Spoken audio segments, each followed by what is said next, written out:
What is up, everybody? Welcome back to the Devy Royale YouTube channel. We're back with another edition of our Devy Risers and Fallers. Every Monday, we look at players who've improved their draft stock, who maybe improved their fantasy stock, whatever you play, or if you just like college football, have been balling out. So we look at players that have definitely have helped themselves and also hurt themselves. We look at a faller. We're going to be looking at one faller today. Unfortunately, it's due to injury, which is never fun, but we have to talk about it. So we're going to be diving into all the players on the other side of the intro. So stick with us. Hit that like button.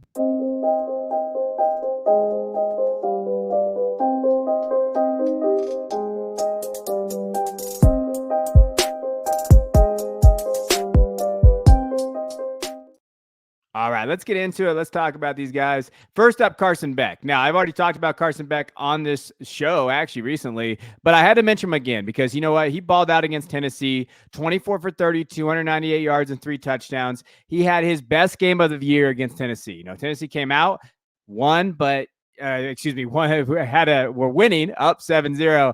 And then Georgia just came out and bull rushed him out of there. 38-10. He's been progressively gotten better every single week. You have to love that about him. You see him be efficient. And to be honest, I think we're sleeping on him. I think when we're talking about these quarterbacks of the 24 class, maybe he does come out. Maybe he is QB3 of this class. I know a lot of people say he's going to come back to Georgia, but what if he balls out? They win another national championship, and Carson Beck's the reason. He's going to be looking at that board saying, hey, you know what? That QB3 spot's wide open. Look what I've done. Maybe I can go make some noise there. And I think that, Dane Brugler likes him from The Athletic. And I think that's part of this process that you have to think with Beck. He's been absolute phenomenal, right? Offensive grade, 91.5. Big time throw, 3.8%. Turnover weighted play hasn't been bad, 2%. Under pressure, I think he's looked really, really good under pressure. 67.5 is one of the higher ones that we've seen as we've kind of gone over this show and talked about these quarterbacks. You have to love that. Now, he has a huge game against Alabama coming up here in the SEC Championship game in 2 weeks, then the playoffs. So that's going to tell us a lot what we need to know about Carson Beck. But I have to give him a shout out for how he performed yesterday. He was making some NFL throws out there, and, shout out to him. My next guy, I'm going Will Shipley, and I can't quit this kid. I talk him all the time. I get crap for putting him in my big board every single week. But you know what? Against UNC, you saw why he is very good, right? 18 for 126, touchdown, 2 catches for 53 yards. And he's had a pretty solid year. Like, we're not talking about a huge year, a huge bump that we were expecting, but 718 yards and 5 touchdowns, 25 catches, 203 yards and 2 touchdowns. That's nothing to sneeze at. Like, he's been very solid. He's between 210, 220, depending on where you're looking in terms of his numbers, in terms of how big he is. But he can there's ways that he can kind of score, right? And I think like when you see his elusive rating, that scares you. 55.4 is not great, but he did have that 33-yard touchdown run where he made it work. He made it happen. I don't know whether he comes out or not. I think a lot of people thought he was going to come out this year. I don't know what Shipley is going to do, but when you're thinking of what Shipley is able to do, pass catching, running, kind of able to make guys miss, maneuverability, I think he's got good short area quickness. A lot of those things are really good. 432 yards after contact are good too. 23 missed tackles for his explosive runs. He's been average, but you know what? He's played pretty well the last couple weeks, so I wanted to give him a shout out there. Now, this is the only second game where he rushed for over 100 yards. Offense hasn't looked great, but he's been efficient. I'm going to give him a shout out here. I still think that from an NFL standpoint, as long as he tests well enough, because he has that pass catching, he's a guy in PPR leagues you're like, hey, you're excited about. Now, is he a first round guy? No, absolutely not in terms of NFL or fantasy right now, but he could be a very solid second, third round piece in fantasy drafts, and you'd be happy with that, right? Next guy I want to mention, Amarian Hampton. We talked about him the very first week or second week after he put up those numbers against App State, 234 yards and 3 touchdowns. I said, hey, this kid's a dude. Like, you better watch this kid. This kid's very good. Now we're back, and let's talk about what this guy has been able to do. 225 carries, 1,400 yards and 15 touchdowns, not to mention 204 yards receiving. I mean, we talking about Amari Hampton. We could be talking about him being a top 3 back of his class next year, right? He's a sophomore. The 2025 class of running back class is very, very strong and solid. I think Hampton needs to be bumped up a little bit. I think Hampton's one of those guys that we're going to be talking about as having probably the most Devy value in terms of, getting bigger and where he's going in drafts. Also, I think as the offseason kind of progresses, I think Hampton's going to shoot up boards, and that's something to note. But 992 yards after contact, 59 missed tackles for us. That's really like his strength there. 34 explosive runs, 123.9 elusive rating. Kid's been balling. You have to love what he's been able to do against Clemson again. 178 yards and 2 touchdowns. You love that. I think the question mark would be, hey, can he reproduce this?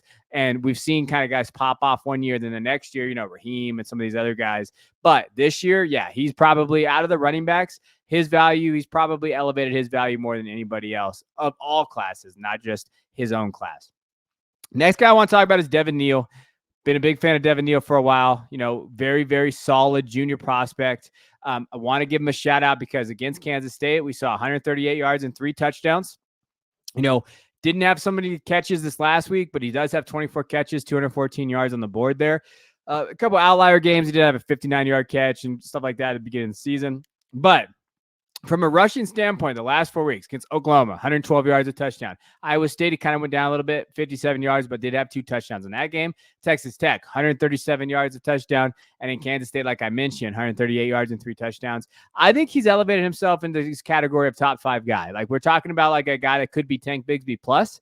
I know some people that I really respect. I think Ray GQ from Destination Devy, I think he has him as running back 2 or 3, somewhere in there. So when people like that are talking and really elevating these guys, I think it's time for us to listen and say, okay, so if guys like Ray and some of these other guys, even myself, I've had him in the top 5 probably since his freshman year. I've been a big fan of Neal. I think he fits the size, the frame, the speed, the things that you like from him, the explosive runs.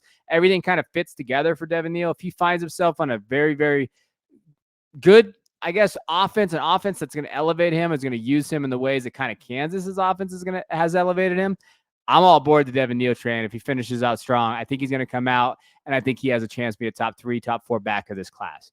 Now, let's talk about our fallers. So let's get into a guy that we have to mention that I hate having to mention, but we have to talk about him. Jordan Travis. Jordan Travis is on his way, maybe being, at least being maybe invited to New York in terms of the Heisman, what he was able to do.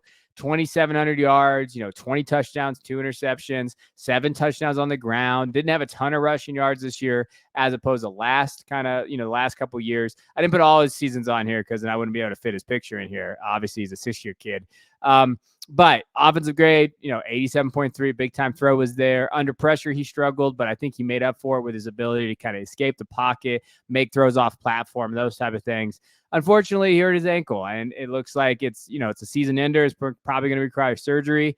And with that being said, I have a hard time seeing Jordan Travis. He was already kind of an outside shot from a value perspective of the 24 classes or in the quarterback class, but maybe he went out there and tested well. Doesn't have bad size. Now with this injury, it kind of reminds me of Hendon Hooker a little bit, right? Hooker kind of came out, and now he's kind of the forgotten guy. Now he still got drafted, but guys can kind of fall in love with Hooker rather than Travis, because I think Travis's arm strength was never really that solid, right, when we're talking about his overall prospects. So Jordan Travis definitely fell down. With this, I mean, he kind of tanked his Devy value completely. If you have him, you have to hope that he just kind of, he gets drafted maybe day 2, and then you can move him or whatever you want to hold or whatever you want to do with Jordan Travis. But the whole idea of him maybe being QB3, 4 of this class, vaulting himself up there, doesn't look like it's going to happen anymore. And that's a shame, because he was playing very, very well. And Florida State fans, I know you guys are devastated, and I don't even know if they make the playoff now, even if they go undefeated. But that's another show. That's another question there. So those are our Devy risers and fallers for this week. We're excited to bring you another episode next week. But let us know in the comments if you want us to take a look at someone, if you want me to take a look at somebody there that I haven't done already, I will definitely do that. Drop it in the comments. I'm here to kind of help you guys and kind of talk about some of the guys out there that maybe are going a little under the radar. So appreciate you guys. Hit that sub button. I'll see you guys next time.